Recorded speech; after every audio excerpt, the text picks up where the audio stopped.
Hepatitis 4 तरीके के होते हैं, hepatitis A, hepatitis B, hepatitis C and hepatitis E. ये 4 तरह के हेपेटाइटिस में हमें 2 हेपेटाइटिस जो होते हैं वो पैरेंटल जो न्यूट्रिशन होता है, या फिर कह सकते हैं जो हम लोग खाना रोज़ खाते हैं, गंदा पानी पीते हैं, उसके थ्रू होता है। और कुछ जो 2 होते हैं बी और सी, वो गंदे ब्लड चढ़ने की वजह से होते हैं, या इन्फेक्टेड सिरिंज के इस्तेमाल से होते हैं, या गंदा जो इन्फेक्टेड ब्लड होता है वायरस से, यानी कि कई सर्जरी में डॉक्टर के थ्रू इन्फेक्शन होता है, या कभी कभी किसी पेशेंट को जो ड्रग यूज़ करते हैं, ड्रग अब्यूज़ करते हैं, उसके थ्रू ये इन्फेक्शन फैलता है। जो टैटूइंग कराते हैं उसके थ्रू इन्फेक्शन फैलता है।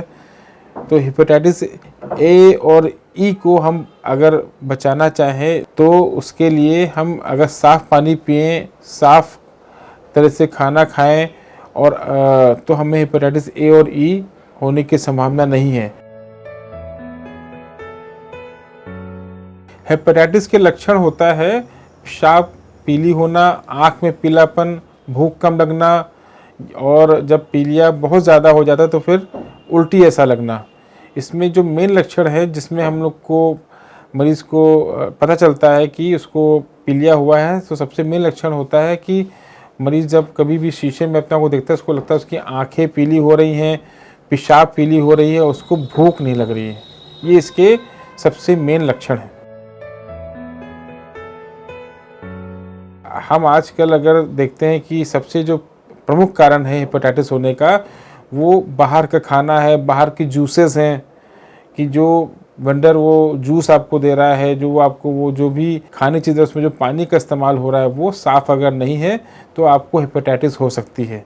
आजकल जो भी आपको किसी भी अपने दोस्त का या अपने परिवार के सदस्य का इलाज कराना है तो ध्यान दें कि जब भी किसी मेडिकल प्रैक्टिशनर के पास जाएं, अगर वो सुई लगाता है उससे कहिए कि सर आप नई सिरिंज का इस्तेमाल करिए, ठीक है। और अगर आपको किसी अपने रिश्तेदार का या अपने किसी फैमिली मेम्बर का या अपने दोस्त का कोई ऑपरेशन कराना है तो वो भी आपको ये देखना है कि एक अच्छे अस्पताल में कराएं जहाँ पे हर चीज़ फुल्ली इक्विप्ड हो, तो हम इस हेपेटाइटिस वाली बीमारी से बचाव कर सकते हैं। हेपेटाइटिस इन्फेक्शन जो आजकल हम लोग देखते हैं वो कभी कभी कुछ लोगों को इतना सीवियर होता है कि उसमें काफ़ी ज़्यादा बिलिरुबिन लेवल बढ़ जाता है। बिलिरुबिन जो एक मार्कर है जिसको हम लोग देख करके ये जानते हैं कि इस पेशेंट को हेपेटाइटिस ज़्यादा है कि कम है। अगर किसी का भी बिलिरुबिन लेवल 20 से ऊपर होता है तो वो काफ़ी ज़्यादा रिस्क जोन में पहुंच जाता है। तो हमें ये देखना है कि हम अपने फैमिली मेम्बर को, अगर हमें लग रहा है उसकी आंख में पीलापन आ रहा है या उसको कमजोरी लग रही है, भूख नहीं लगी, तो उसका अगर हम लीवर फंक्शन टेस्ट वाली जांच कराएं, अगर हम उसमें लेट करते हैं तो ये हेपेटाइटिस काफ़ी ज़्यादा बढ़ जाता है और फिर ये इलाज करने में इसमें काफ़ी कठिनाइयाँ आ जाती हैं। तो अगर कोई व्यक्ति आपको लगता है आपके घर में हेपेटाइटिस से इन्फेक्टेड है, उसकी आँखों में आपको पीलापन दिखता है, उसको भूख भी कम लग रही है, उसकी पेशाब भी पीली हो रही है, उसको उल्टी ऐसा लग रहा है, तो तुरंत आप अपने पास के किसी भी गैस्ट्रोएंटरोलॉजिस्ट को संपर्क करें। वो जैसा बताए उसको वैसा करें तो हम इस बीमारी को सरल तरीके से इस पर विजय प्राप्त कर सकते हैं। और अगर हम उसमें ध्यान नहीं देंगे और उस पर अगर हम समय से इलाज नहीं कराएंगे तो ये काफ़ी जटिल हो जाएगा और फिर ये एक तरीके से कभी कभी ना इलाज भी हो जाता है कि पीलिया इतना ज़्यादा हो जाता है कि मरीज़ हमारा उसके दिमाग के पीलिया चला जाता है, बेहोशी भी आ सकती है, कोमा में भी जा सकता है और बीमारी जानलेवा भी हो सकती है। तो इसको जटिल ना बनने दें, जल्दी से जल्दी इसको आप पकड़ें और जल्दी जल्दी इसको अपने किसी पास के डॉक्टर को दिखाएं और इसका इलाज करें।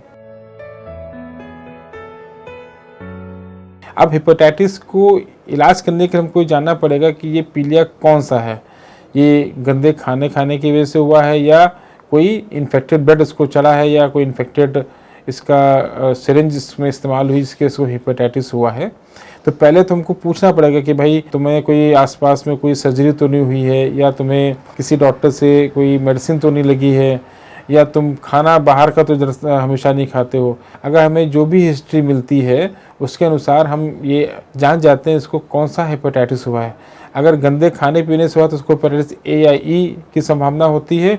अगर उसकी कुछ सर्जरी हुई है तो उसमें हेपेटाइटिस बी या सी की संभावना होती है। तो हेपेटाइटिस ए और ई का इलाज तो बहुत सिंपल है कि हम उसमें मरीज से कहते हैं कि भाई आप घर में रेस्ट करिए, ठीक है, जब तक कि आपको परेशानी, जब तक आपको पीलिया है, और कुछ पीलिया कम करने की दवाइयाँ देते हैं, और उसमें धीरे धीरे मरीज हमारा इम्प्रूव करता चला जाता है और उसका पीलिया एक आध महीना लगता है और धीरे धीरे बिल्कुल ठीक होता है। लेकिन अगर हेपेटाइटिस बी या सी में से कोई इन्फेक्शन है जिसकी वजह से उसको पीलापन हो रहा है तो उसके लिए हमें काफ़ी ध्यान देना पड़ता है, उसकी कई सारी जांचें करानी पड़ती हैं, और हेपेटाइटिस बी का एक वायरल लोड कराना पड़ता है जिसमें हम देखते हैं कितना वायरस है। हेपेटाइटिस ए सी के लिए भी हम उसका कराते हैं वायरल लोड, उसमें देखते हैं कितना वायरस के अनुसार हम ये निर्णय लेते हैं कि उसको दवा दी जाए कि ना दी जाए। अगर वायरल लोड बहुत ज़्यादा होता है तो हम लोग दवाइयाँ स्टार्ट करते हैं, और जिसकी वजह से पेशेंट को पीलिया कम भी होता है, उसका वायरल लोड भी कम होता है। क्योंकि अगर ये वायरल लोड हम नहीं कम करेंगे तो धीरे धीरे यही वायरस हमारे लीवर को पूरा ख़राब भी कर देता है। तो पीलिया के साथ साथ लीवर भी डैमेज होने की संभावना रहती है, जो इन्फेक्शन हमें हेपेटाइटिस बी और सी से होता है। तो हेपेटाइटिस बी सी का इलाज जो है कि हम लोग टैबलेट के थ्रू भी करते हैं और इंजेक्शन के थ्रू भी करते हैं। इसमें एक इंजेक्शन आता है, इसको इंटरफेरॉन बोलते हैं या पेग इंटरफेरॉन बोलते हैं, जो कि हफ्ते हफ्ते लगता है, कम से कम 6 महीने का ये कोर्स होता है। उससे भी मरीज़ को काफ़ी लाभ मिलता है। लेकिन आजकल हम लोग देखते हैं कि कोई भी इंजेक्शन लगाना नहीं चाहता है, तो हेपेटाइटिस बी और सी दोनों के लिए अच्छी दवाइयाँ उपलब्ध हैं, और 6 महीने अगर हम कोर्स करते हैं हेपेटाइटिस बी के लिए या उससे ज़्यादा 2 साल तक की, तो हेपेटाइटिस बी का क्योर होने की संभावना पूरी की 90% हो जाती है। और आजकल हेपेटाइटिस सी की नई दवाई है, इसको हम केवल 3 महीने के लिए देते हैं और उसमें 90% से ज़्यादा क्योर रेट है। हेपेटाइटिस से बचने का मैंने जैसे बताया कि ये कैसे होता है। हेपेटाइटिस ए और ई गंदे खाने पीने से होता है, तो इसका बचने का सबसे अच्छा तरीका है कि हम जब भी कोई चीज़ खाएं बाहर की या अपने घर में भी खाएं तो वो काफ़ी साफ़ सुथरी हो, उसमें देखा जाए कि कोई इन्फेक्टेड हो। मेनली इसमें पानी इन्फेक्शन का सबसे बड़ा सोर्स होता है। तो जो हम पानी पीते हैं वो जो है कि आप उबाल के पिएं, या फिर उसको आप एक्वागार्ड से लें या उसको आरओ से लें। इस तरीके से साफ़ पानी पीने से बच सकते हैं। बाकी जो 2 हेपेटाइटिस बी और सी हैं, इसका बचाव के लिए मैंने आपको बताया कि जब भी हम किसी डॉक्टर के पास जाएं या हमें कोई सर्जरी करानी है या हमें टैटू बनवाना है, तो वो आपको देखना है कि वो जो इंस्ट्रूमेंट इस्तेमाल कर रहे हैं वो सारे अच्छी तरह से धुले हों, उसमें कोई भी इन्फेक्शन ना हो। अगर ये सब चीज़ की हम सावधानी रखेंगे तो हमें हेपेटाइटिस बी सी ए ई होने की संभावना ना के बराबर हो जाएगी और हम हेपेटाइटिस से बचे रहेंगे। हेपेटाइटिस जो इन्फेक्शन है ये एक तरीके का वायरल इन्फेक्शन है। ये 4 तरीके का होता है। हेपेटाइटिस ए जो हम देखते हैं कि जो हम लोग ज़्यादातर ये इन्फेक्शन बाहर के खाने पीने से लेते हैं। इसमें सबसे इम्पोर्टेंट चीज़ जो हमें इन्फेक्ट करती है वो है वाटर, पानी, जो कि हम कहीं का भी पी लेते हैं। तो हमें हेपेटाइटिस ए अगर इन्फेक्शन हुआ है तो हमें ये देखना चाहिए कि हम जो गलती करते हैं कि बाहर का पानी या हर जगह का पानी जहाँ गए वहाँ पानी पी लिया, ऐसा नहीं करना है। तो हेपेटाइटिस ए अगर हमें होता है तो ये जानलेवा भी हो सकता है। इसमें कभी कभी काफ़ी ज़्यादा पीलिया बढ़ जाता है और पीलिया 20 से ऊपर जाने से हमें जान का खतरा हो जाता है। तो हम इससे बचने का सबसे अच्छा उपाय है कि हम अपने साथ अपनी पानी की बोतल कैरी करें। और जनरली जो गर्मियों में जब हम लोग देखते हैं कि बहुत गर्मी है, वो गन्ने का जूस बिक रहा है, तो गन्ने के जूस में जो बंदा आपका सड़क के किनारे बैठा हुआ है वो कहीं से गंदा पानी भर के अपने ड्रम में भर लेता है, उसी में गन्ने धोता है, उसी से वो जूस निकालता है। उनका जो जूस पीते हैं उससे भी हेपेटाइटिस ए होने का सबसे बड़ा खतरा रहता है। तो अगर हमें इन सब खतरों से बचना है तो मैंने आपको बताया कि पानी कैरी करें, बोतल कैरी करें, साफ़ पानी पिए, तो हम हेपेटाइटिस ए से बचे रहेंगे। और हेपेटाइटिस ए की जो खतरनाक चीज़ें हैं, जो खतरनाक उनके लक्षण हैं, उन सबसे हमें बचाव मिलेगा और हम स्वस्थ रहेंगे। सबसे ज़्यादा खतरनाक जो पीलिया जिनसे होता है हेपेटाइटिस बी और सी। हेपेटाइटिस बी और सी ये हमारे शरीर में कभी कभी चुपचाप भी पड़े रहते हैं, इसमें कि कहीं पीलिया नहीं भी होता है, और हम जब ब्लड देने जाते हैं तब हमें पता चलता है कि हमें हेपेटाइटिस बी है या हमें हेपेटाइटिस सी है। क्योंकि जब ब्लड बैंक में हम ब्लड देते हैं तो वहाँ पे ब्लड की जांच होती है, फिर वहाँ अगर किसी को ये हेपेटाइटिस होता है जबकि उसको पीलिया नहीं है, बिल्कुल स्वस्थ है, लेकिन उसके बाद लेटर आता है कि आपको हेपेटाइटिस बी, हम चौंक जाते हैं, या हेपेटाइटिस सी, हम चौंक जाते हैं।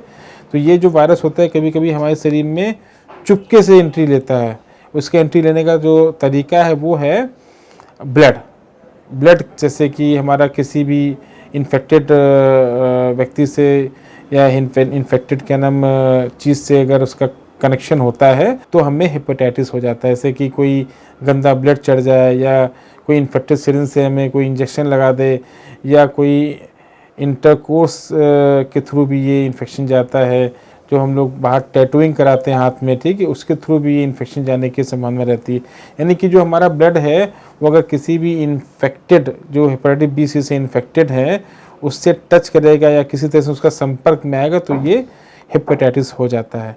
एक कभी कभी हेपेटाइटिस बी इस तरह से होता है कि हमें पीलिया हो जाता है, इसको हम लोग बोलते हैं एक्यूट हेपेटाइटिस बी। तो ये एक्यूट हेपेटाइटिस बी, आँखों में पीलापन आता है और हम डॉक्टर के पास जाते हैं पीलिया का इलाज कराने के लिए, फिर वो सारी जांच कराता है, उसमें हेपेटाइटिस ए, ई, बी सब कराएगा उसमें।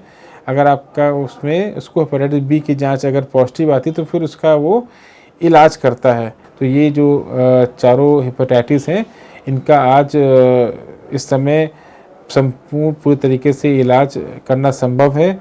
इससे हमें घबराना नहीं है। हम इसका अगर डट करके इस बीमारी से लड़ेंगे तो हम इस बीमारी को हरा देंगे और हमें पूरा आराम ही मिल जाएगा।